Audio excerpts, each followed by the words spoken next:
I know, it's been a minute. Got a lot to talk about today. Stay tuned.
Yes. Good morning. Hold on. Check one. Hey, that's better. All right. Good morning. Hope all is well. Hope you're doing all right. Let's see. Let's do this here. Let's fix this real quick. Boom. There we go. So, good morning. I know I missed the entire week. I've been dealing with allergies. The pollen count is really high. It's one of those deals where you go out and your dark vehicle is covered with green. And when it gets like that, it seems to be affecting me more this year. I know in the past, especially when I started my low carb thing, it seemed to be better. But this year, it just seems to be kicking my butt. So, anyways, I hope all is well. Lots going on, lots to talk about. The other reason is I've actually gotten a couple of new clients, contractors to dispatch, and one needed attention on Monday, and then Wednesday my allergies were just too bad. So anyways, hope all is well with you. Hope you've had a good week. I know that rates seem to be in the toilet. It's tough breaking $2 a mile in the van market, depending on, unless you want to go to Baltimore, or then you might break $2 a mile. I noticed and they're all about the same, thanks to the AI pricing and competitive pricing and all that. And that will bring us to our next thing I want to talk about. So I'm sure my YouTube algorithms are all jacked up. Notifications have been off. I was on the phone with Sterling the other day talking about this, I believe yesterday actually. And we were talking about how notifications are coming 12 hours later, especially live streams. So they might come out when the live stream starts, but then they also come out again once the video renders. And then YouTube Shorts have been all over the place more than they normally are. So so make sure you hit the thumbs up and click the bell and make sure that you figure out, because some people are like, I've had to put my clock on 7 to make sure that I see when you go live. So anyways, I appreciate the people that do that. Let's see what else. Other than that, I don't really have a whole lot of report. I've had a pretty decent week. Jeff's got me watching the helm a few times, so I've made some. That's been pretty interesting. So it helps me keep up what the drivers are doing, as far as like what they're booking, looking at their different strategies, that kind of thing. So, and then I've also uploaded a bunch of shorts. I think there's been a few that have been released. So, a lot of them are involving CDN. So make sure you subscribe to his channel. He's got a lot of knowledge. And I was listening in the background to Sage yesterday talk about, he's in discussions with people about broker transparency and broker, making billions, millions of dollars or whatever. And I thought that was an interesting conversation. And, so we'll talk about that a little bit. There's something. I'm going to use the NFL again as an analogy, okay, as an example. A lot of people claim that the NFL is rigged. A lot of people think that the games are preset of who's going to win. And if you add up all the football players and all the teams, it comes out to about 3,000 people, I think, that are involved in the NFL. That's just the players, right? That's not counting coaching staff and, the billions of dollars that go into these stadiums, the whole cast, crew, the whole 9 yards. And you have these kids that come out, their dream is to be on a winning team, win the Super Bowl, right? And so you can't tell me that 3,000 NFL players whose dreams of playing the Super Bowl will go along with a faked, rigged situation. Okay? If they did, would you play the game if you thought it was rigged? Right? And that's what it comes down to. So with the stuff that Sage was talking about yesterday on his live feed, if you honestly think that brokers, you don't like their game, why would you play it? In other words, if you think it's rigged against you, why would you play the game, right? Would these NFL players still play if they knew that the game was rigged? Now, I'm not saying that there's not shady stuff that happens with, officials. That stuff's been going on since beginning of games, right? But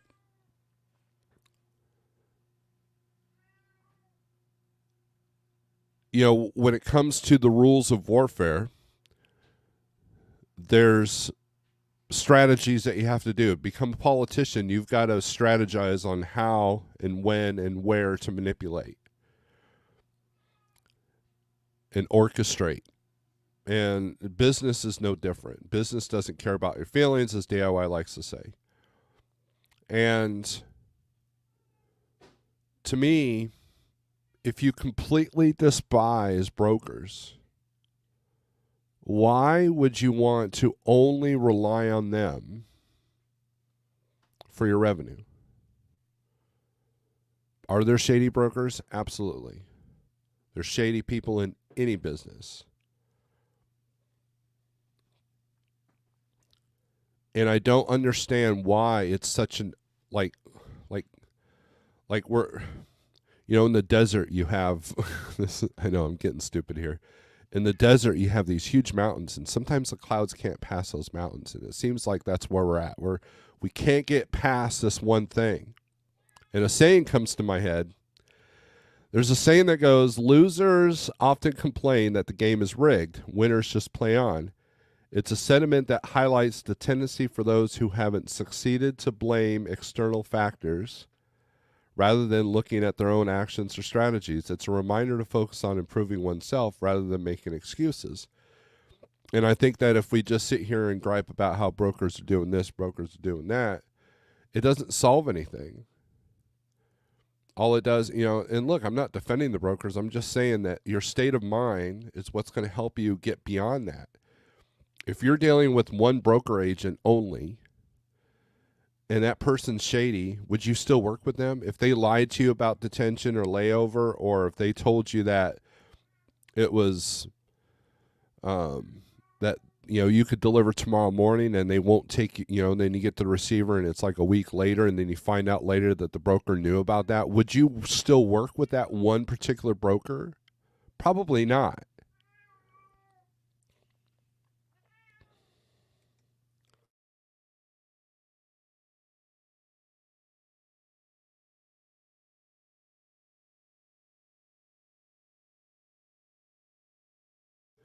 And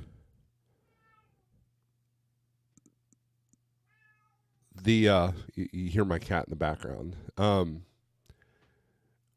I don't understand that. Like, is it challenging sometimes to work with a different broker every day? Yeah, that's why I try not to do that. Is it challenging to try to navigate through the brokers that will give you false information, brokers that will give you bad information because they don't know any better? Is it frustrating to navigate with brokers that don't know what they're doing? Yes. Just like going and it's like in the truck, you got to get fuel, right? You have no choice. You always have to get fuel. Now, depending on the company you work at, maybe you can get fuel at the yard, but if you're an OTR driver, you got to get fuel where your company tells you to get fuel. If you are an owner operator, you can choose a little bit better, but most of the time you're choosing what's cheaper, and what's cheaper is usually got everybody else there as well. And it's a headache because people sit in the fuel islands. People take their time. If you go to most flying J's or pilots that have McDonald's in them, seems like there's always a longer wait because, people use the fuel island as their drive-through. It's very frustrating, and there's nothing you can do about it other than change your mindset and maybe change when and where you fuel if you have the ability to. So if you're a successful owner-operator and you kind of know what you're doing, you can plan your fuel stops. Okay, I never fueled at I used to have to fuel all the time at the Flying J in Carlisle. That place sucks. But if I can get a better discount at Petro and it's a little bit easier to go in and out of there in Carlisle, then I'm going to use that. And if maybe not even have to fuel in Pennsylvania because I got my fuel in Ohio and I'm only going in and right back out. You could strategize. You can mitigate some of these risks and some of these situations. Does it cure it all? No. Do I still come across a broker that's shady? Yes. Do I come across people that had the wrong information? Yes. But it's a game that you have to enjoy playing to put up with the negatives. And so while everybody's stuck on the brokers are doing this, the brokers are doing this, the brokers are doing this, well, then don't use them. It's as simple as that. And I don't know why it requires hours of conversation and hours of echo chamber nonsense in the trucking world, because you're not solving anything. All you're doing is you're just complaining. And it does no good. I was helping a driver yesterday. I wasn't officially dispatching for him, but I was just helping him, look, and he was like, "Oh, that so-and-so broker's got this low." I said, "Man, that picks up Friday at 3:00, man. I don't, this particular broker is known for lying on the weekend loads. I wouldn't trust that because it's going to put you in a bad situation." And you learn this stuff as you go. And that's the difficult part, is how can you afford the learning curve? If you got a 5,000 month truck note, there's no room for error because one lost day is going to put you in the hole. So anyways, that's just my thoughts on this. You can agree or disagree, but at the end of the day, if you find yourself doing more complaining than acting, then the best way to change the world is start with yourself. Change your mindset. And if you hate brokers, use that hatred to go out and get your own direct customers. Because the brokers will not be making it any easier. They're making it harder, and we're going to get into that. And there's a reason for that. We're going to get into that. So, anyways, because I got a couple of things lined up here. So, all right, let's do some shout outs and then we'll get to it. Jose, good morning. What's up? Sean Fairman first. Fate Trucking, morning from D. STTN, good morning. Hope you're doing well. Let me know. Shoot me a text when you're ready to come back out. Flatbed Trucker, good morning. Shannon Thomas Trucking, good morning. I'm at home enjoying my Snorelord Berserker Brew. Cool. Do you like that? TJ bought some and he never got back with me whether he likes it or not. So, and I've got the bag right here. You know these YouTubers, they put whatever they sell on display behind them. I'm doing the same thing. I bought 2 bags just for that reason. Charity, good morning. Gen Z, good morning. Still waiting on the shop. Yeah, the shops. Don't get me started on the shops. Truck is in the shop. Speaking of shops, should be done soon by noon. TPMS sensor fix. Good deal.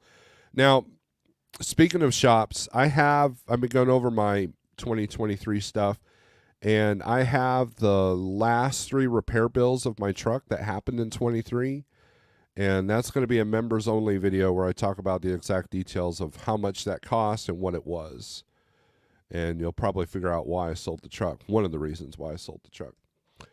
Best intro ever. Hello, it's time to change it up a little bit. Now we need someone like zooming in on you at the desk or something out in the yard inspecting trucks.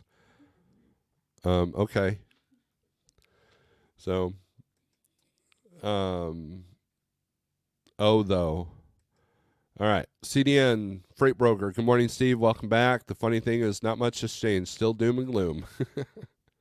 Just depends on who you're talking to, right? Just helped move a tree off the road on a 2-lane. Luckily, the guy had a saw. Well, that's good. Yeah, the tornado stuff's been pretty active here lately.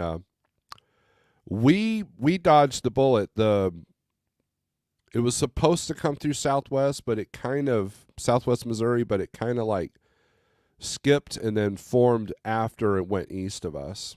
So we got cloudy and it threatened, but it never really did anything. We didn't even get a roll of thunder.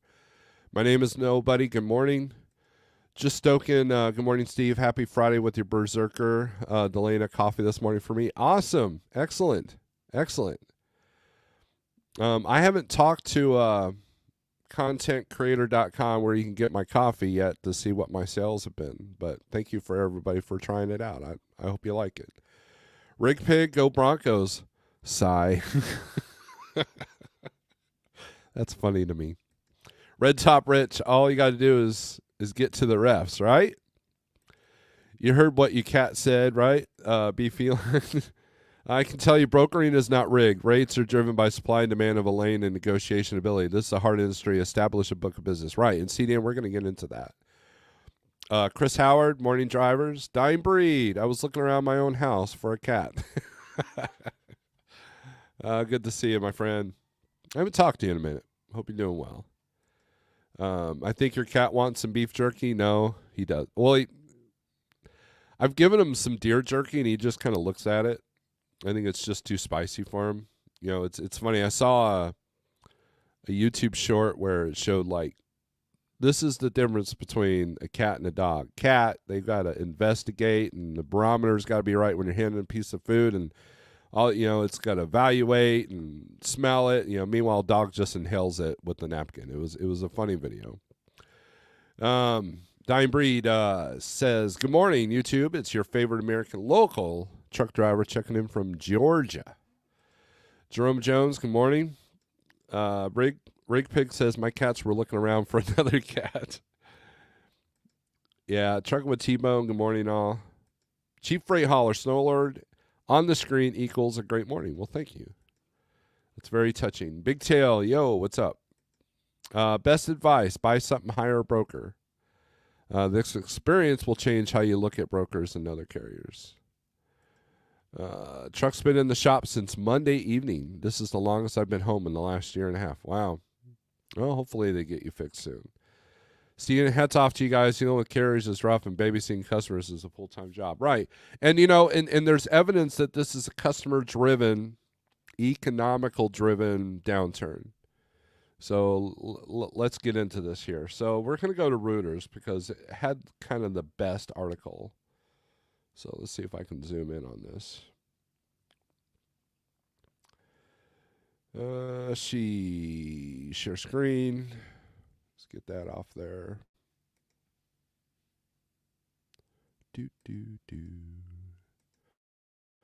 All right.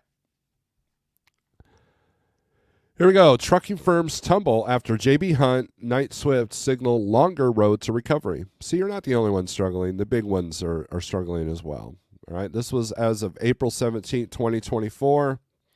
Shares of U.S. trucking firms fell on Wednesday after dismal quarterly numbers from J.B. Hunt Transport and Knight Swift Transportation Holdings signaled a longer wait for a rebound in the freight industry. Freight companies have been grappling with reduced transport volumes on account of a shift in consumer spending from goods to services combined with global shipping delays. In what TD Cowen analysts called an ominous start for transport earnings, J.B. Hunt missed first quarter estimates on Tuesday as it struggled with weak demand for intermodal services, its biggest segment. Knight Swift trimmed its profit forecast for the first and second quarters earlier on Wednesday, blaming an oversupply of capacity in the trucking industry, disruption from frigid weather in January, and increased pressure on freight rates, with shippers trying to push down prices further.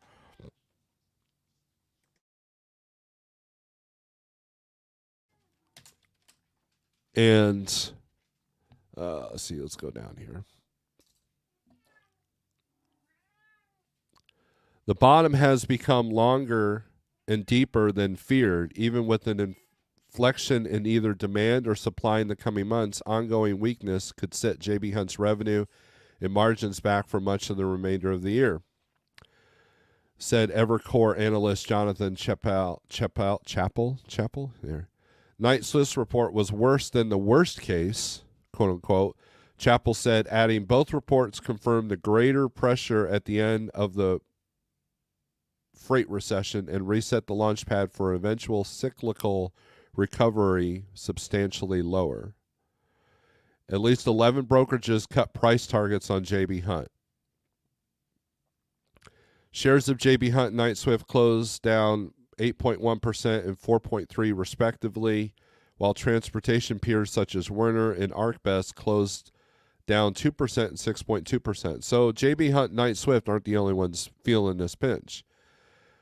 There does not seem to be a catalyst that can drive a meaningful change in the volume and or pricing environment, Stevens analyst Justin Long said. According to Cowen analysts, hopes of a second half recovery become increasingly challenged given current setup. So now ocean freight has picked up. So there's freight coming in. It's just not moving. There's no demand for it. And a couple of these other articles. Let's see if I can find this one.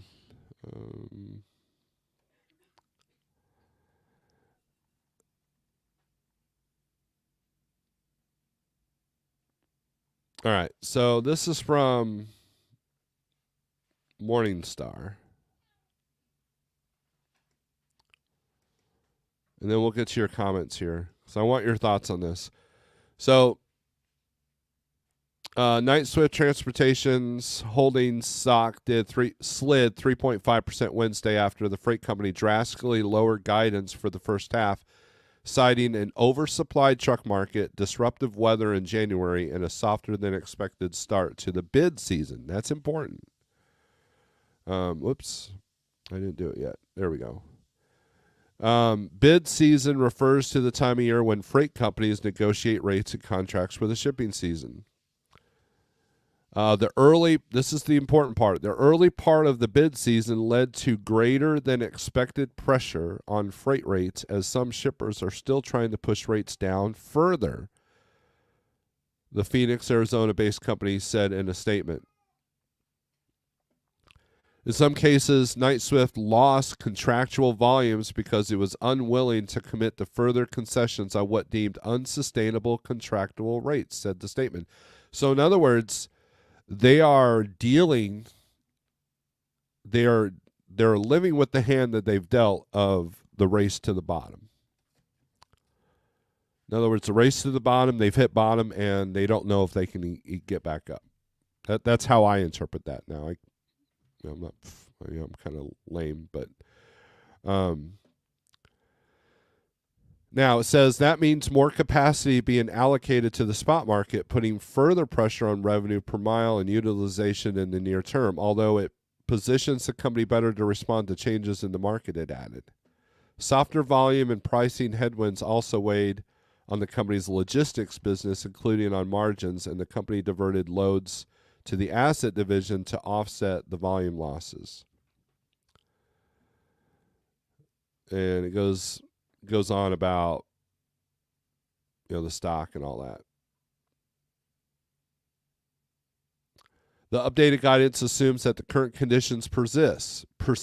That would lead to 10 to 15% revenue growth for the less than truckload segment, with operating ratios at roughly the same level as the same period in 23. The LTL segment is showing positive volume and yield trends, although January weather had a greater impact as the footprint is more concentrated in areas that were worst affected. While the subsequent volume recovery was more pronounced in the LTL market than in the truckload, it was not enough to offset the outsized impact to our operating costs, resulting in lower operating income than expected, said the statement. Now, those of you who have been paying attention to your own businesses, you've realized that your costs have made your nets a lot lower. You do a load for $1,000, the fuel, the repair, and that tire that you blew is gonna make it look like you've made nothing, right? And then it goes on, the profit warning comes the day after rival J.B. Hunt Transport Services posted weaker than expected first quarter earnings. The declines were a combination of lower volumes and yield pressure in several of its businesses, plus cost increases related to equipment, insurance, and claims, the company said. So, that's affected everybody. Your costs have gone up on regards to your equipment, your insurance, and your claims. So,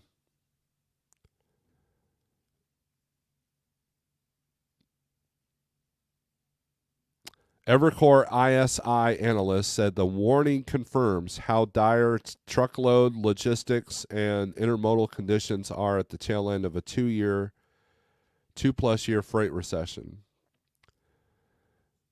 Knight-Swift highlighted all the lingering concerns flagged by J.B. Hunt last night, including a tougher bid season, overcapacity, lower utilization, winter weather, and lost share as KNX tries to hold some floor on price, says analyst.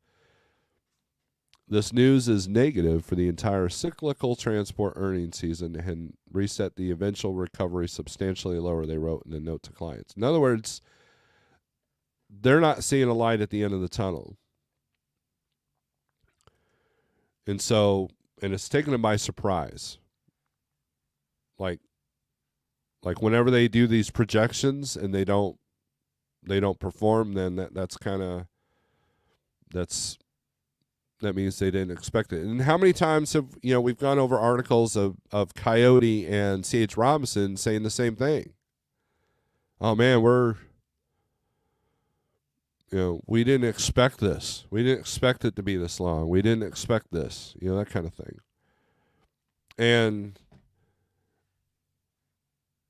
it kind of,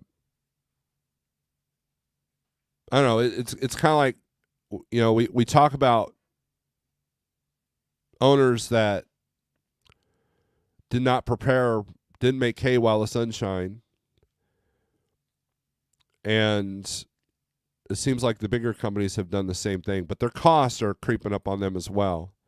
And with the lack of training in these big companies, which we know is a big problem, I'm sure their claims have gone up, and claims will go up because it's more expensive to damage something. If you went out and bought a new truck for $200,000, and then someone totaled it because you were all involved in a pile up there in Wyoming on I-80, that costs more, so the insurance rates go up. So, all right. Well, you guys have been commenting like crazy. Very good. Pop-Tart's in here. Good morning. I'm in my room going back to the Hoover Dam today to tour the lake. Damn. Everybody's saying hi. Sterling, good morning. Let's see. Mr. Charles, good morning. Marty, freight recession for the next 5 years? No, it won't be that extreme. Good day, friend. Not looking forward to working this weekend, but I'm thankful that I don't factor. Even after 3 weeks of no revenue, I'm able to operate on cash flow basis with little over $10,000 down on invoices. Good deal. Alfalfa, no notification. Yeah, I know. I addressed it with YouTube on Twitter, and it's just YouTube is going through some stuff. They got that game stuff now. The YouTube Shorts. Sterling and I were talking about this. He mentioned that everybody doing the live feeds with the YouTube Short style,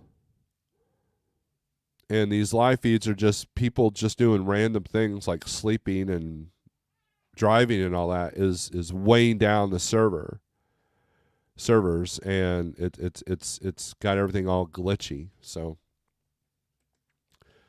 JB Hunt's big customer was Shaw Industries. Either they had the lower rates or lost that account. Stress either way. Now, that video that was put out there with Shaw talking about that, they said that they wanted to reduce their rates by another 10% over what they were already at. And that might have been JB Hunt's limit. That might have been like, no, dude, we're out because, our truck payments just went up. So, I mean, we're paying $40,000 for a trailer instead of $30,000, that kind of thing. Labor's $200 an hour or $250 an hour now. Our mechanics are overworked because we can't get them into, we can't hire enough. Hoover Dam is the state line of Arizona and Nevada. Yep. Alfalfa Sterling Will went over this yesterday. Apparently, with the new orientation and live shows and then being put in the short feeds, it's led to server issues with comments and notifications. Also, they have games now. YouTube has games. Like, you don't have to download anything. You just get on YouTube and you play a game. How freaky is that? My husband is going to get breakfast for us. Good deal. It's a good husband. Fuel surcharge needs to be doubled. Wouldn't that be nice, Marty? You'd enjoy that, wouldn't you? Today I go back to Lake Mead tour. So it's shippers pushing rates down, not the bad broker. The mega carriers have had to drop rates to keep trucks rolling and keep accounts with hope of higher rates in the coming months equals backfire. There you go. That's what I read from that as well. Let me read that again. So it's shippers pushing rates down, not the bad broker. The mega carriers have had to drop rates to keep trucks rolling and to keep accounts with hope of higher rates in the coming months equals backfire. So in other words, if they got this big contract, they're trying to keep it, so they're probably running under profit margins now. So back when UPS was threatening the strike, Amazon had put out there, said, you know what, we'll take up the slack and we'll take a loss doing it because they know it would pay for itself in the long run, because just to get the market share. Well, everybody's cutting each other to get that market share. So if Procter & Gamble's like, you know what, we need stuff being moved at $1 a mile, and the broker that will promise it can get it. And if it's a big brokerage, they might be like, hey, let's see how long we can do this for. And I've noticed a lot this week on the DAP board, a lot of RFPs being done on the DAP board. I did a small recorded video about that. And right after I did that video, there was 3 more incidences within the next couple of days that was the same thing. And one of the things that Sage has been talking about is that a lot of these brokers don't want to deal with small carriers anymore. They want the big ones because they know that they're able to kind of absorb some of the costs. So that score, like C.H. Robinson gives you a score. That score is extremely important right now. And even companies like TQL are like, you know what, we're not using you because for this particular customer. So if you're a crappy carrier or you're a 1 or 2 truck carrier, and you call, say, somebody like Coyote or Axle Logistics, they might be like, hey, this particular customer, you have to be at this certain level. You have to have this many inspections. You have to have this. I give this crappy water load, but this particular specialized freight that we're paying a little bit more, you can't get that. And that's a reality that I'm seeing over and over and over. Pop-Tart's going to go eat breakfast. Good deal. I'm glad my largest bid happens in October when van rates are typically a little higher and forecasts are better. That is a good time to bid. Justin, what's up? Good morning. There's no light at the end of the tunnel. This is the new normal. I agree with you, Jose. And so instead of... here's how I look at it, okay? If this is the new normal, so you have to ask yourself, what if? What if this is the new normal? What can you do about it? The worst thing that can happen is these rates come back and we're back in 2022 levels, and you're sitting there. Hopefully you've learned your lesson and you're out there running and you're maintaining your truck. You're not going out and buying stuff, and you're wiser for the experience. But if you're sitting there in your truck looking at the load board going, man, if rates would just come back, I'll be okay. Well, what if they don't? What are you going to do about that? And you might have to rearrange something. You might have to rearrange a few things. That's how freight recessions go. And so the best thing that you can do is make yourself bulletproof recession proof, to make sure that regardless of what's going on in the climate, that you can adapt and overcome. And if this isn't the new normal, if this is just going to be a downturn, then and it comes back up, that's fine. You're good. You're even better. You run the same way, whether it's a good market or bad market. And with there being more trucks than loads, the overcapacity, it means that you can't wait at the truck stop for that perfect load. In some areas, you just got to book the next thing you see and go, just to keep moving. And when I look at the numbers, I see that everybody's making about the same rate per day, whether they're doing long or short haul. So as long as you stay moving. So if you've done your finances off of 20 days a month, you might have to adjust it to 25. It might take 25 to get that number. And that's what it amounts to. And then you got to minimize your costs. Keep your foot out of it. Watch where you fuel. And do the stuff no one else wants to do. Do the hazmats. Do the, if you're legally allowed to, do the multiple stops. Do the dedicated that no one else wants to do. As long as you're profitable with it, do it.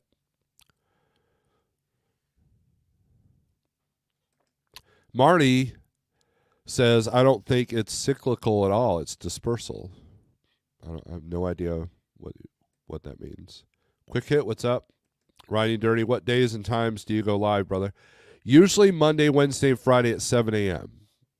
I have not done that this week because I've been ill, but we're better off. So this is when this usually happens. SST, what's up? CN, what is fuel surcharge in spot market? Absolutely nothing. I was doing Raycons for Jeff yesterday, and there was a Raycon that had fuel surcharge. Well, some carriers break that down like Landstar, other carriers don't. So, David Riverman, good morning. See, according to YouTube, super truckers, FS fuel surcharge is money the shipper pays, but the greedy broker steals from the carrier. Provost, looking bad out there, staying home another month. Yeah. Provost has got other streams of income, and he's managed his costs quite well. And Provost is a pretty smart dude that loves trucking. So if he's home, you know it's bad. So good to see you, my friend. I miss talking to you.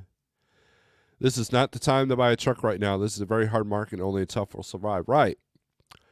And unless you're buying a truck real cheap, but then, you know, and I don't, here's what I don't understand. I've got 2 or 3 drivers that I know that they're going to put their trucks in storage and go drive company to wait this recession out. And go back to what I was saying. What if we never come out of it, right? But you're paying on a truck. I mean, if the truck was paid off, I could see that strategy. But but it's not paid off. Why are you still paying on a truck and not using it? And I was having a conversation with the driver yesterday about this. He's like, why would somebody do that? I'm like, well, because maybe they can't afford to fix the truck when it goes down, because they've been slowly going in the hole for 6 months. And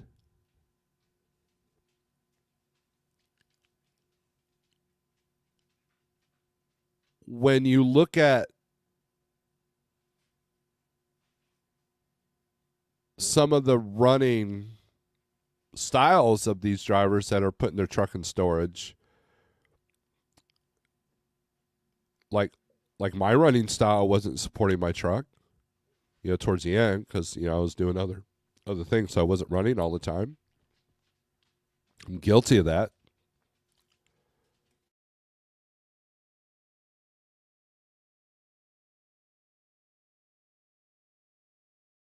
See if the dog needed out. You're still paying on the truck. Just change your running style. Just run. Why put the truck in storage? Just sell it. If you know, because I don't know. It just, I understand why people do it, but at the same time, it doesn't get you anywhere. So I don't understand having a truck and then not using it. I mean, I've done it. I mean, I'm guilty of that. But I had other streams of income that still involved me and that truck. You know, in the last year I had that truck, it was about $6,000. 2023 was $6,000 in 10 months.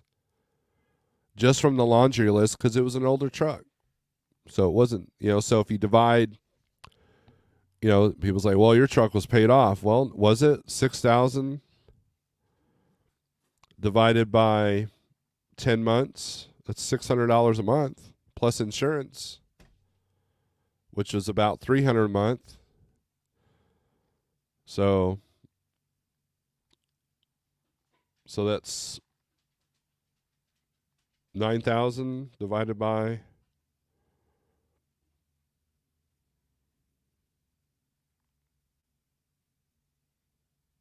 10 months. It's $900 a month. Was I running to support that $900 a month? No. What floated it was the dispatch and the safety pay. And selling coffee. Make sure you buy my coffee. But here's the deal. You have to act like this is always going to be like this. And then you can really kind of, you know, once you humble yourself, once you figure out, you know what, I need to get rid of this car payment. I need to get rid of this maybe having the RV is not a good idea right now, that kind of thing. Once you can kind of streamline all that, then this becomes a lot less stressful, becomes a lot easier to manage, and then your will has to come in. I know people that have just sold their trucks simply because they don't want to do it anymore. Like, they were successful, they did good, they were happy, but then they just got burned out. So, but there are people that are thriving. Shannon's doing really well, and she has a brand new truck, but she's made things happen to allow herself to do that. So, best thing is you have a spreadsheet with your current costs. You know how many loads a month you have run for 6 months. Now have a column or row. Freight recession, more like world depression. Dennis. It's trucking, its ups and downs, adapt and overcome the downturn. Right. I agree with that, Dutch. Wimpy says, America's dead. Immigrants working for $400 a week. Time to go home and smoke weed. Yeah, smoking weed's bad for you.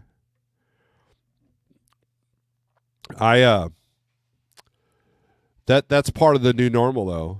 The immigrants. It's a unique situation that we're in.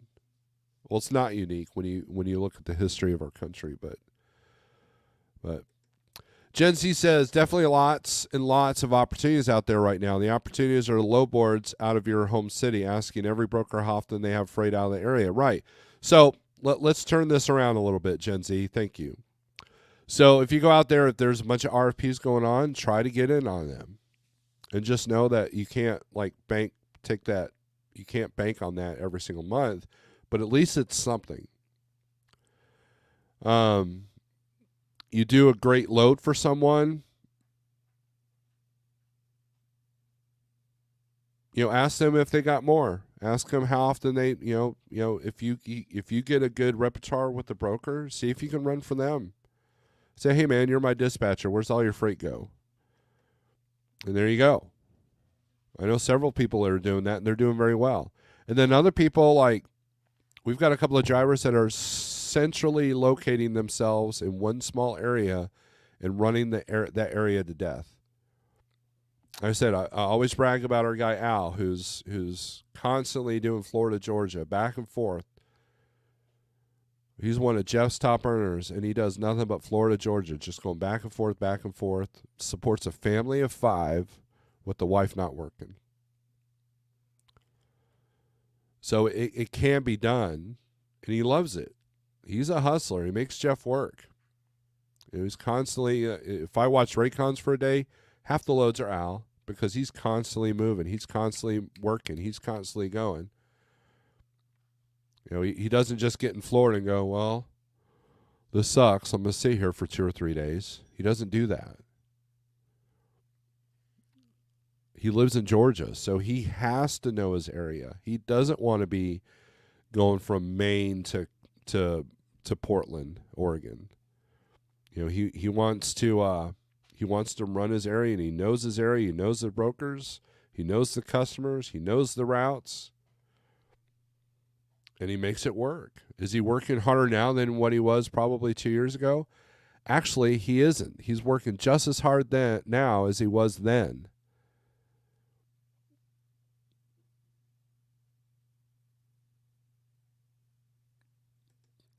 Where you can enter different rates at your bottom threshold. If current rates stay rest of 2024, how do your numbers look? Right. 99 times out of 100, they have lots of freight moving and can keep you busy. Provost, maybe some golf, YouTube, and pointers. Yes, Dutch. He does need to do that. Gen Z says, I worked 10 months out of the year last year and only spent 23 days in the sleeper. Still paid off $90K of debt, bought a house, paid cash for $13K in repair. That is excellent, Gen Z. Those are the kind of people you want to mentor. I'm just a reporter. I just tell you what's going on. I'm just telling you what I'm seeing. And I can tell you what works. And what Gen Z is doing works. Why? Because it's his mindset. It's how he's doing it. He looks for opportunity. Provost is the same way. They look at opportunity when everybody else is in dismal disrepair. And a lot of times it's not being honest with yourself. You know, I know drivers that are like, well, I'm going to just go back to being a company driver because, you know, and where they will have no choice of where they go. Whereas they just, like, I don't know, maybe go outside of your radius every now and then just to kind of make up that extra money that you're losing. It doesn't matter, you know, like, you know, I usually try to avoid going inside inner city Chicago. I've been lost in there. It's not fun. So I try to reduce that stress a little bit. But man, if that load's paying good enough, I'll go in there. I'll just watch the bridges. Same thing with LA. Same thing with Miami. Same thing with Dallas. If it pays good, I'm in there. If that's the only thing available, I'm in there. If there's only one load on the load board and it goes to Chicago, guess what? I'm going to take that. If it keeps my truck payment going. If it keeps my revenue coming in. You know, think about a restaurant. What if a restaurant opens and they get no customers on Tuesday? Or, you know, so then they probably, well, you know, we got to see why we're not getting any customers on Tuesday. But then maybe, what if they opened, but then, like, nobody comes in for, like, 3 hours and they just, like, give up right before the lunch rush. And now that they're closed during lunch rush, so they can never build the clientele that would come in at lunch rush on a Tuesday. You can't just give up. You know, that restaurant wouldn't stay in business very often. It'd be so, well, you know, every time we go there, they're either closed or they're about to close because they can't work more than 3 or 4 hours without giving up. It's the same concept.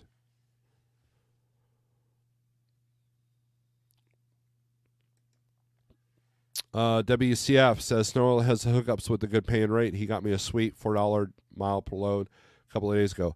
I did. It was what was it? $700 for 150 miles, I think is what it was. And I didn't do anything special. Here's what I did. So Don and I know these loads well. I've done these loads all the time. And I go in there and I tell the broker, I said, hey, I'm looking at your load doing this to this. And he's like, yeah. I said, is this so-and-so to this so-and-so customers? He's like, yep. I said, man, we are very familiar with these. We know the ins and outs. You know, if you know, and I know that sometimes these are a struggle to cover because of where it's going and the late night appointment. So, you know, if we could be around here. And he was like, yeah, we can do that. I tried to get a little bit more, but he was like, nah, they got me capped at this. And I knew that was legit because I know what the costs are of running this lane for most brokers. Because I've looked into it as well.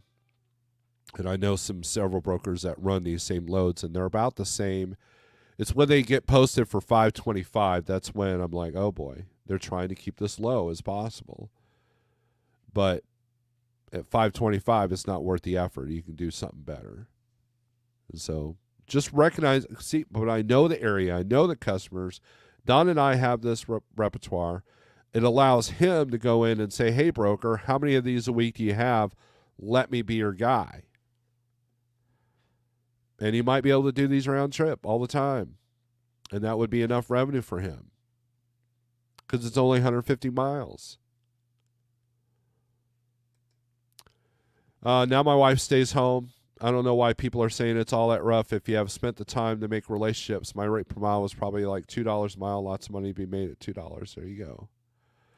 Tired of hearing people complain about it. Driving the truck's the easiest part. Majority of your effort should be networking and researching discounts and operating tips. There you go, Gen Z. That's why you're successful. That is how it's done.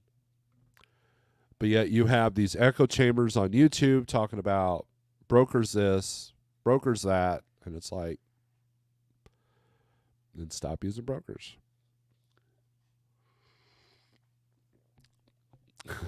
CB. If truckers just complain a little bit more, surely things will improve. If we could just get together, if we can get all on the same page, if we can just unify, rah. We can't even unify the country, let alone, a bunch of people that drive trucks. CDN, if a carrier/owner-operator parks their truck for 6 to 12 months waiting for a better market, you lost all your connections and lost time building your business. Be willing to do the hard stuff to build. There you go. And you know what? The driver next to you is going to tell you, yeah, man, go ahead and put your truck in storage. We need less trucks out here. Go ahead and go back to the company. Dude, you should go ahead and do that. That's just for the best, right? And you do. Chief Freight Hauler was talking about he loses his contacts a little bit when he's not in his normal stuff because it happens every 6 months.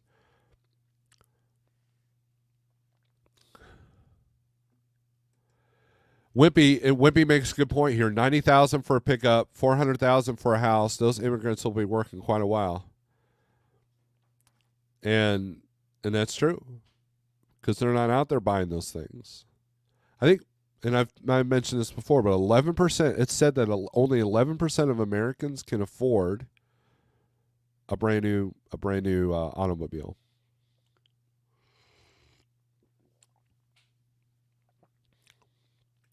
Trucking's not dead, Wimpy. It's just different.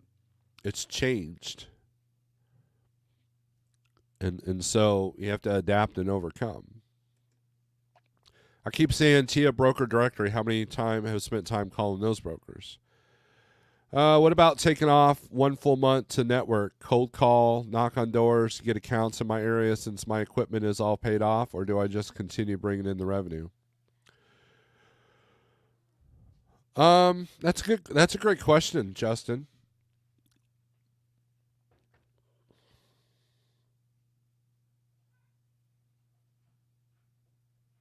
I don't know. I would want to do a little bit of both. Like you can maybe ease back on your running, so you got some money coming in,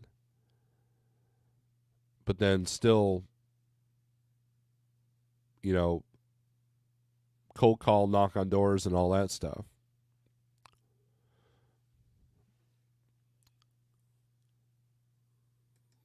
Whippy says, who wants to support a wife that doesn't work? Suckers.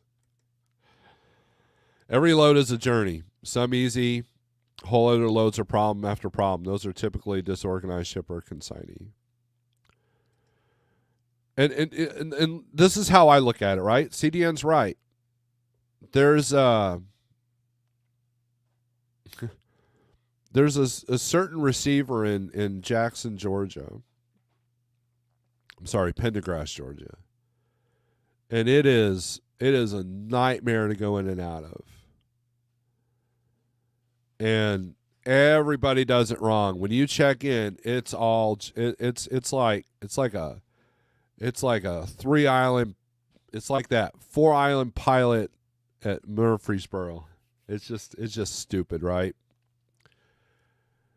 And if I call on a load going to that facility, because I know that facility so well, because as a company driver, I was in and out of there all the time, I didn't have a choice. Instead of, you can do one of two things. You can go, well, now that I choose where I go, I will never go into that facility in Pendergrass again. Or you can go, you know what? I'm going to use that to my advantage. And so when you call on the broker on that load, like, oh, yeah, that's going to so-and-so in Pendergrass. Man, have you seen that facility?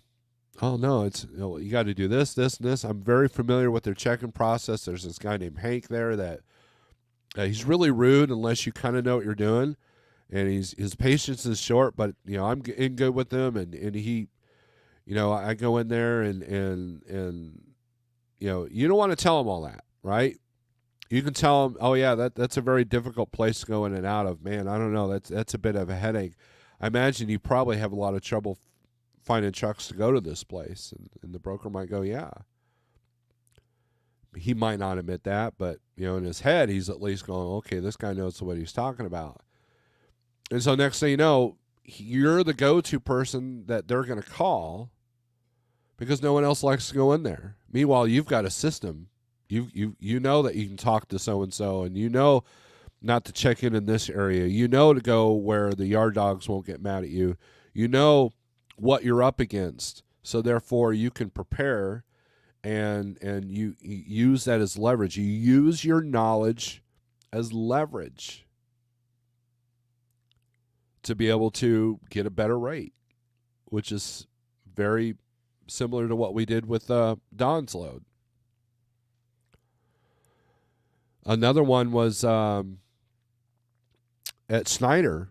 When I was a Snyder owner-operator, I used to pick up this pallet place in Springfield all the time.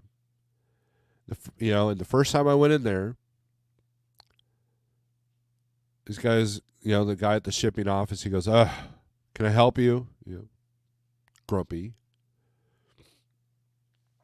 And I go, yeah, I'm here to pick up a load.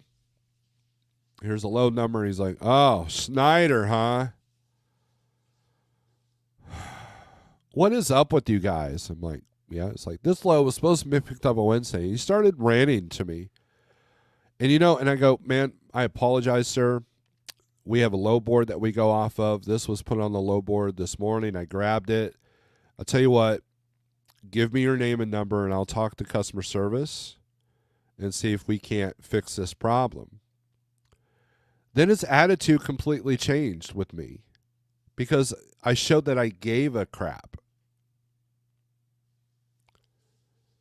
And now, mind you, I have no control over how Schneider sales go.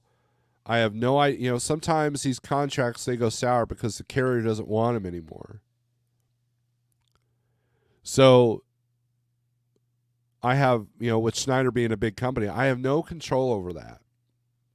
Now, it's possible that if it was a broker load, I could go in and say, well, I know somebody that can, maybe I could do this direct. You can bypass the broker if there's such a problem for you. But 9 times out of 10, that may or may not work, right? So that doesn't make sense. But anyways, so a couple of months later, a friend of mine's going in. He goes, hey, another friend at Snyder. He goes, hey, man, you ever been to this pallet place? I'm like, yeah, man. When you go in there, tell him that you know Steve with the green truck. He goes, why? He goes, dude, trust me, it'll be important. And so he goes in and the guy's like, oh, Snyder. And he starts ranting to him. He's like, yeah, man, my buddy Steve, he comes here all the time with the green truck. He's like, oh, Steve. Yeah, he's a cool dude. Yeah, back into door 3, man. I'll get you loaded. Like, his attitude completely changed with the other driver simply because he mentioned my name. Because I actually listened and tried to help the shipping clerk. That's what it's all about. That's what you have to do. Fill the need that others can't. Right?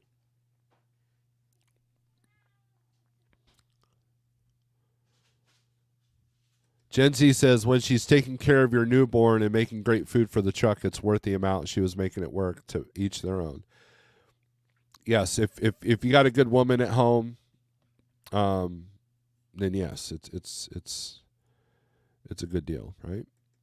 Steve, if you had to do a dry van, based on hourly rate, what would be your average rate per hour? I've never calculated my stuff in hourly. Now, as a company driver, I would take the amount of miles that I drove. Therefore, creating, because I got paid by the mile, it's like 35 cents a mile or something like that. This is, mind you, this is back in 2010. And I would add, and I would divide that by 40. Which, no, dude, you're 70 hours in a truck. Well, yeah, but, let's say you commute to work. Let's say you live at home. Of course you live at home. Let's say, you're at home and you got to commute to work. You got to get ready for work. You got to get back from where you got your lunch hour and all that. So I always did 40 hours, and it always came out to about 25 bucks an hour if I divided it by 40.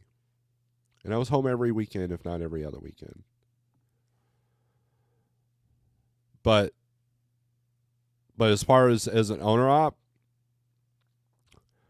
that's a good question. So if you're doing nothing but short haul and you're home every night, well, just divide your time, your revenue for the time. Now, if you're only netting after everything like $100 a day, which I know people that's where they're at, and then you equate that to the time that they're spending in your truck, that's not very good money. So if we went to a system where we were paid hourly, well, number one, the hustle would be gone because obviously you're going to, how many times have you heard a company driver on the CB go, in a backup, be like, yeah, I'm getting paid hourly. This is pretty cool. Meanwhile, the stressed out, owner operator is like, we got to go. Right?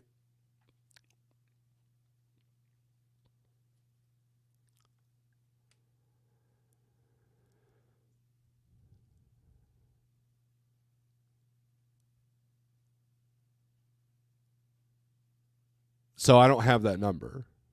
What would that be? I know what I would want it to be. But see, an hourly rate as a company driver may not be sustainable as an hourly rate for an owner op trying to create revenue.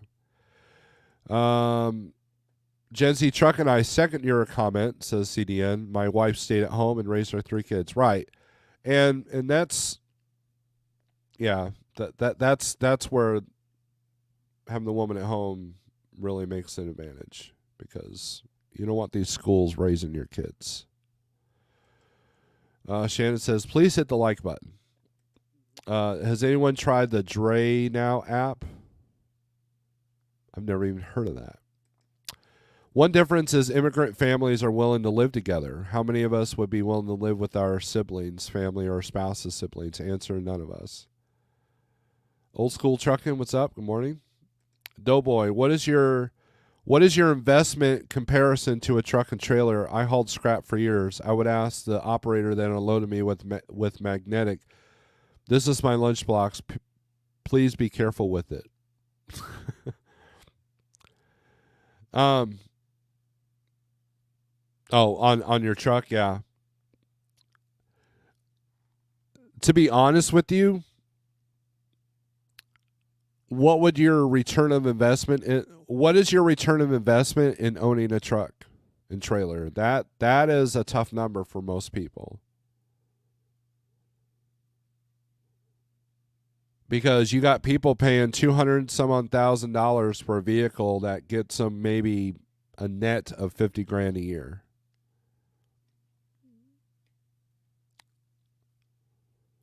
So,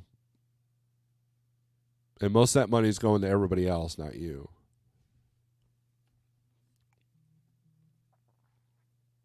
So that's a great way to look at it. Don says, my first house in 2013 for $118,500, 4-bedroom, 2-bath house with 6 acres just outside of Omaha Metro in Iowa. Current house bought 2022 for $350,000, 3-bedroom, 3-bath house with 3 acres. Wow. Yeah, they are. They are. I just checked in and told them I know Steve in the green truck. It didn't improve the situation. Well, you got to be at the pallet place in Springfield there, CB. And that guy, here's what happened with the rest of that story. They eventually went to Swift. Now, instead of all the Snyder drop trailers, there was a bunch of Swift drop trailers.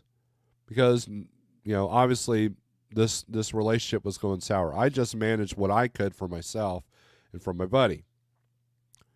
Now, 6 months later, guess who had orange trailers out there again? And that guy was gone.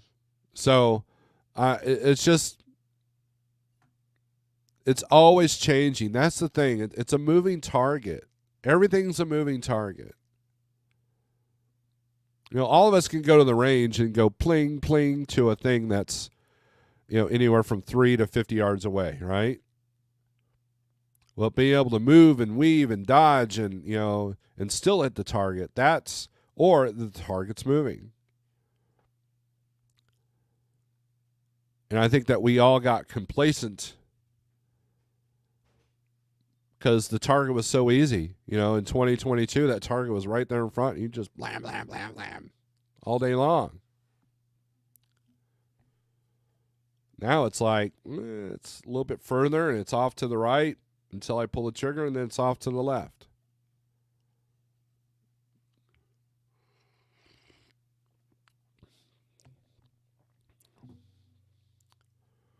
CN says, great show today. Got to go. We're at an hour and 10 minutes. I have not touched the low board yet. Truck is ready to pick up. Injectors replaced. Wow. Overhead ran. Ready for another 150K. There you go. Maybe my family is different, but if I needed my family, I would have no problem taking each other in. It was proven to me when my first wife left me. My brother and his wife gladly took me in. It's becoming more common. In Europe, it's always been a thing. The kids live with the parents, until adulthood, until they get married.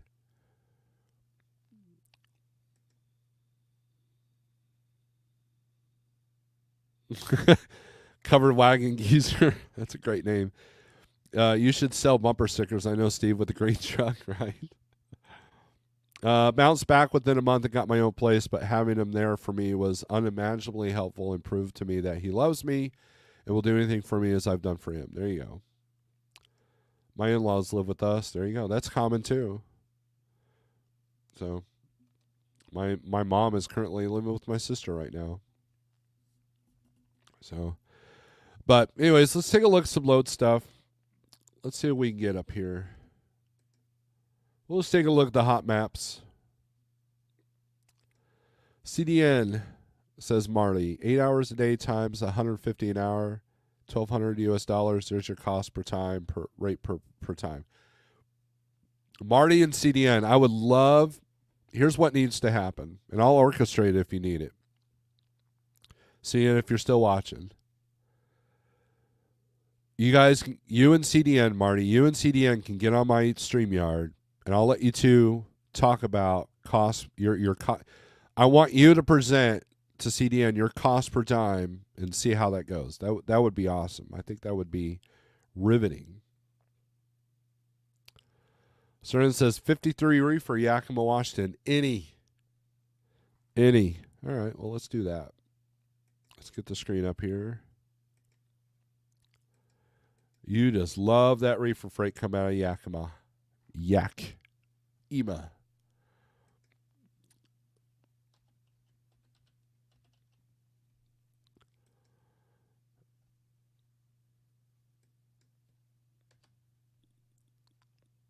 Going anywhere.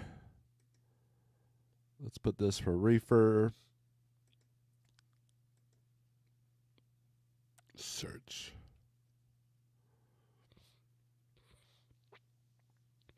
$2.15 a mile to go to Connecticut. It's actually not too bad. Let's take a look at that one.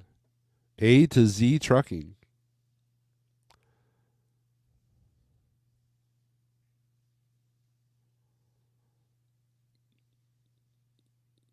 So, is this a legit broker? You're going to have to check it out. It says they're pre-approved by Thunder, so they are a TM member. So, there you go, 39,000 pounds. It's got an extra stop in it, so it's probably apples going all the way to Connecticut. Yep, produce. So, not too bad. Better than the sharp stick in the eye. 38% above my cost per day. There's your load there. Let's see. I don't go northeast, though. Okay, well, let's do the highest rate.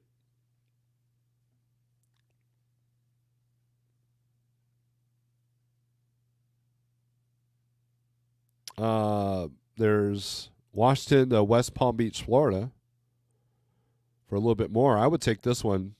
Yeah, I'm going to take a hit coming out of Florida, but I'm not dealing with tolls. Like here, let's do a comparison. It is a few more miles. Let's do a comparison on tolls. Sterling, thank you for the gifted memberships.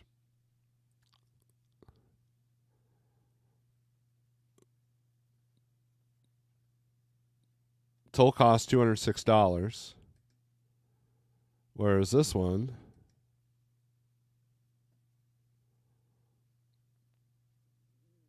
now let's see what the product and weight is. See if we can get that in here.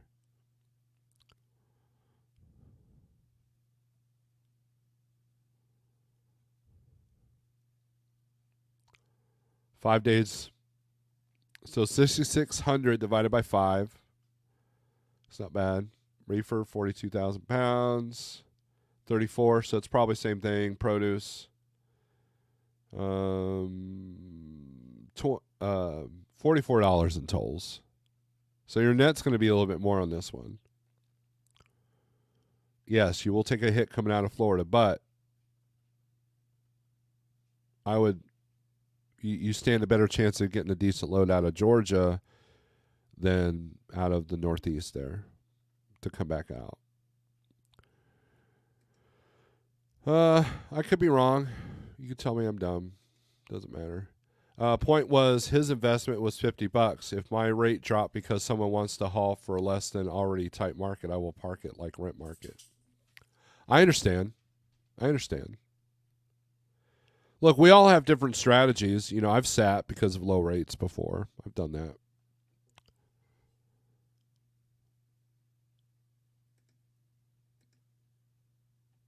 All right. So Don wants to see Fulton, Missouri.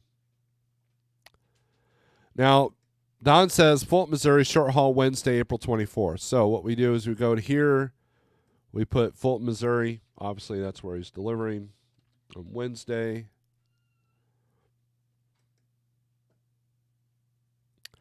And now you're like, well, how do we do short haul? Well, let's do Fulton, Missouri on the destination. And put this at 500-mile radius. Put this for van because Don ain't got no reefer. Hit apply for Wednesday, the 24th. Can you believe that we're almost done with April already?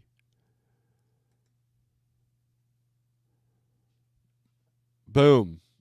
Quite a few loads there. What's the highest paying thing? $1.50 to go to Knoxville. Yeah, I don't think so. Let's sort this by rate per mile.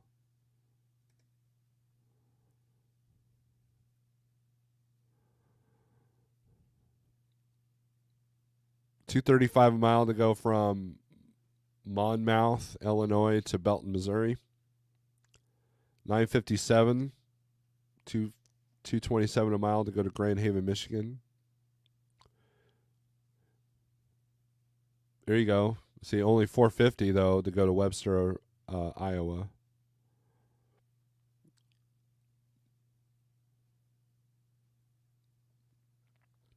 Now, what you can do is you can edit the search. Instead of putting Fulton, just put it to anywhere.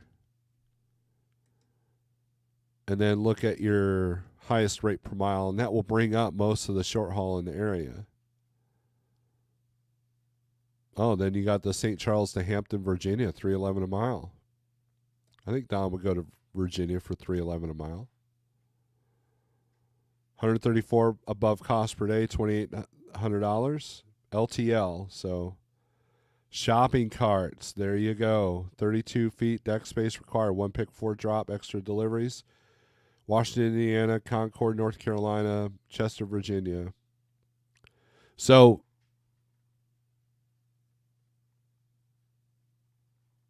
that reminds me I need to do something today. But anyways, so yeah, all the averages are out, but now it's showing $3.11 a mile, but you're going to want the true mileage. So you want to get to Google and do all these delivery points. They've got the zip codes in there. And then you can kind of, imagine, but then you're still going to look at the rate per day. And then you're going to look at what the market looks like coming out of Virginia, which isn't great. Yeah, there's only one load coming out of Hampton going anywhere. So, but you might go, hey, you got any more of those shopping cart loads coming out of St. Charles going anywhere else? You know, that kind of thing. And who had that? PLS Logistics. So, yeah, a lot of your short haul, you got Fairfield to Grand Island, Nebraska. Again, the return loads coming out of there is not going to be great. So, there you go. There you go, Don. All right, let's put this on van.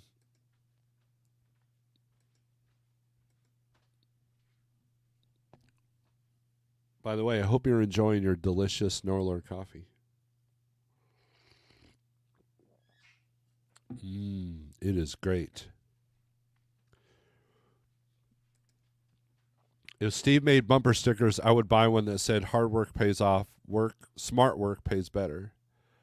I should put that on the Teespring store.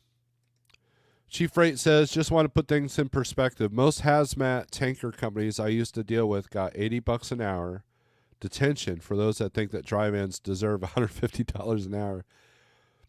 I had a friend of mine that worked with brokered tanker freight out of a company out of Springfield here, and he said that whenever there was like they didn't have enough room for the product, they paid like very well for him to be basically just an external tank. And I will swear by this. If I was to ever, like, to me, that's where the money's at, is liquid tank.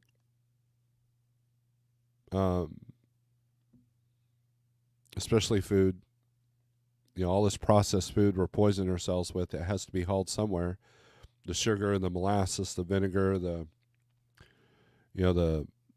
oil, the canola, you know, all that stuff has to be in a tank.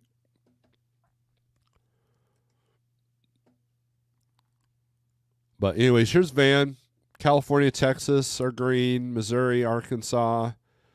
Most of anything, you know, past I-35 east, except for your normal, like, don't go fast. New York. All the Northeast looks pretty slow, and I imagine because it's routing a lot of the ships that were going into the Baltimore harbor are now being routed somewhere else. And then Louisiana and Mississippi have I think those are usually red, so that they've waken up a little bit. Lumber does go on vans, guys, also. So, you know, there's that in the Southeast. Lumber and paper, I seem to be running pretty hot and heavy right now that I've seen. So let's put this on flatbed and step deck. And this story is the same. It's always, Oregon's lit up. And then the Midwest has slowed down a little bit, except for Ohio and PA. Let's take a look at what's coming out of flatbed for PA.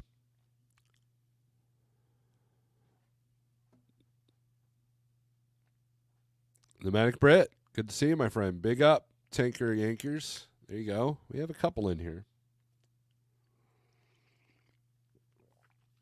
Speaking of Tanker Yankers, I got to hang out with one of my old clients that switched to tank, Greg Zimmer. It was good hanging out with him. Let's see. Well, your highest rate per mile. Let's do all the shorties there in the Northeast for flatbed. $8.86 a mile, $319. Now, here's the deal. So, I know a driver that will do these $400, $500 loads, and he'll get 3 of them done in a day. And literally, the trip is 60 miles one way, so 120 miles round trip.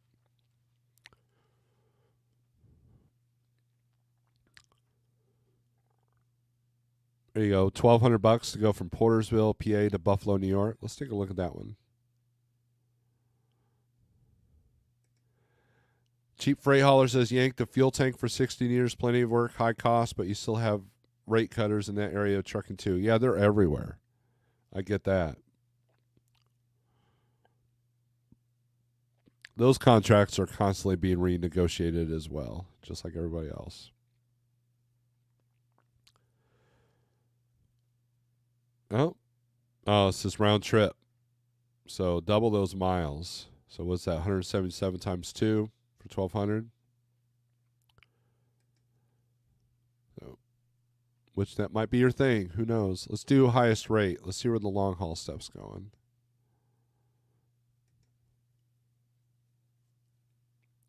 $3,700 to go to Laredo out of Pittsburgh.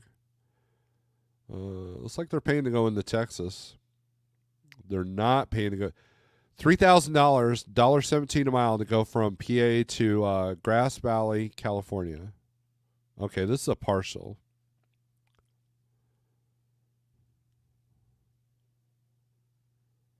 Maybe? It says LTL, so it's probably a partial. So if you get another, $4 or $5 grand with something else, then you might be able to get a good, decent run. Although California is yellow on this map, so it's going to be a struggle to get out of there. So, but that's your flatbed. And then let's do refrigerated. You don't want to do reefer. You just want to do refrigerated. New Mexico is still green. New Mexico's got some decent volumes coming out for 1, 2, 3. California is up. I'm guessing it's related to produce. Let's take a look what's coming out of Missouri on the reefer side. Chief freight hauler, I'm chemical, so we don't have the baffles like fuel. Pneumatic Brit, too much movement for me, yeah. No baffles for you. Carthage to Taunton, Massachusetts, 271, $3,900. 3,000. You can make more money going to Massachusetts than you can in California. New York, New Jersey.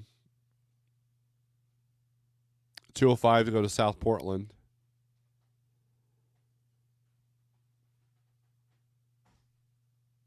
Only $1.88 a mile to go from Joplin, North Las Vegas.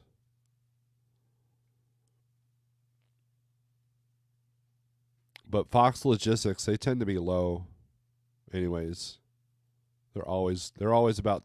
They're like Surge used to be. They're always like 20% lower than everybody else, and they ain't budging. In my experience, now someone else might have something different. So again, if you want to, here we go, Columbia to Jefferson, Georgia. See what this is about.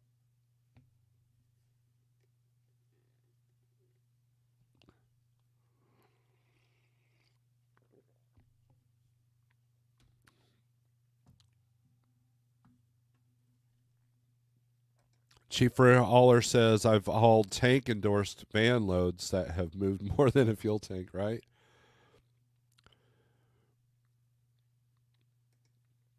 I respect you, tanker yankers, says Old School. You guys have to be extra careful on what you do. Yeah, you don't see them, like, tailgating. You don't see them taking turns. You don't see them speeding in the truck stops.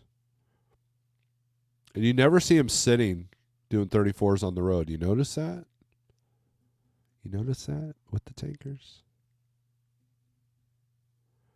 Jefferson's probably Aldi. Probably.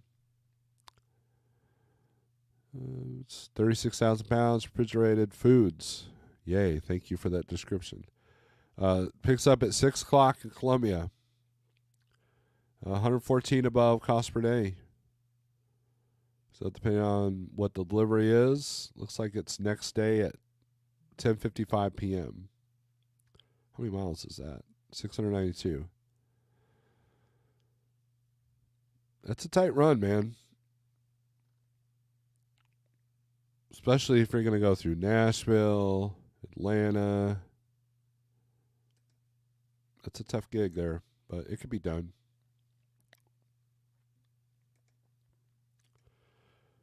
So everybody's saluting each other.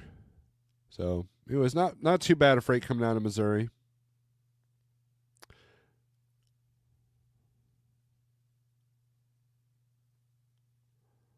Here we go. Carthage to Westmill, Indiana. 1,300. That's not bad. Let's take a look at this one.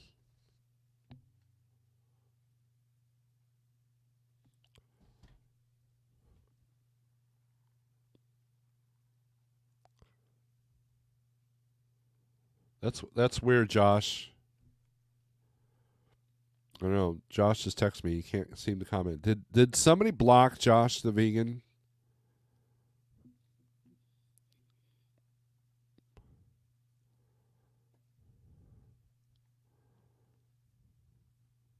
I'll Josh, if you're watching, I'll check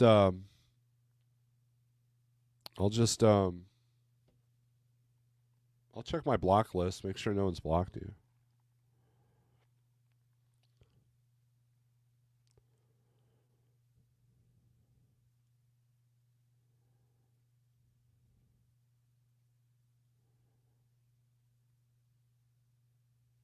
Yeah, I'm not seeing you in here either.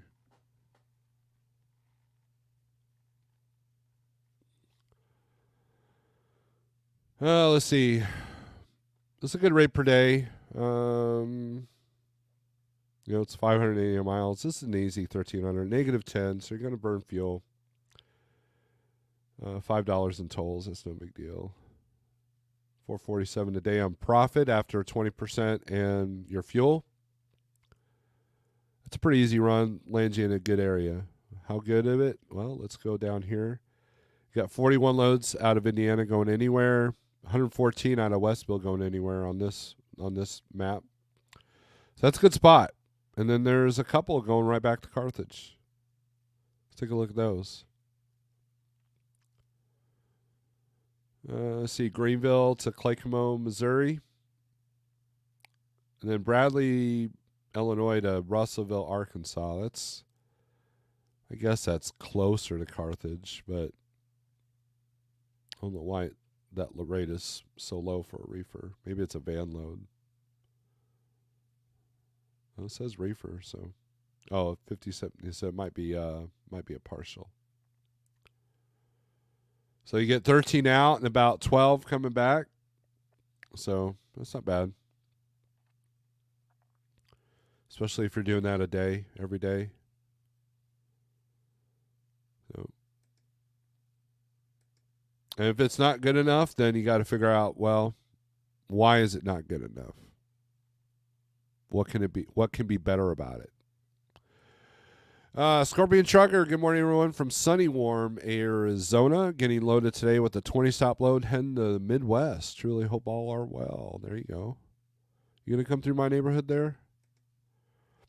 Scorpion, I'm just leaving a rainy New York. Dutch, all carnivorous truckers here. Vegans are fair game, I guess. Now, Josh is good, man. He's cool.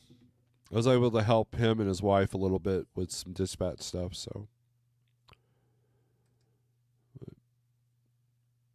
All right, guys, that's it. 48065 if you want to try out the load board for free, 123loadboard.com. Use my code.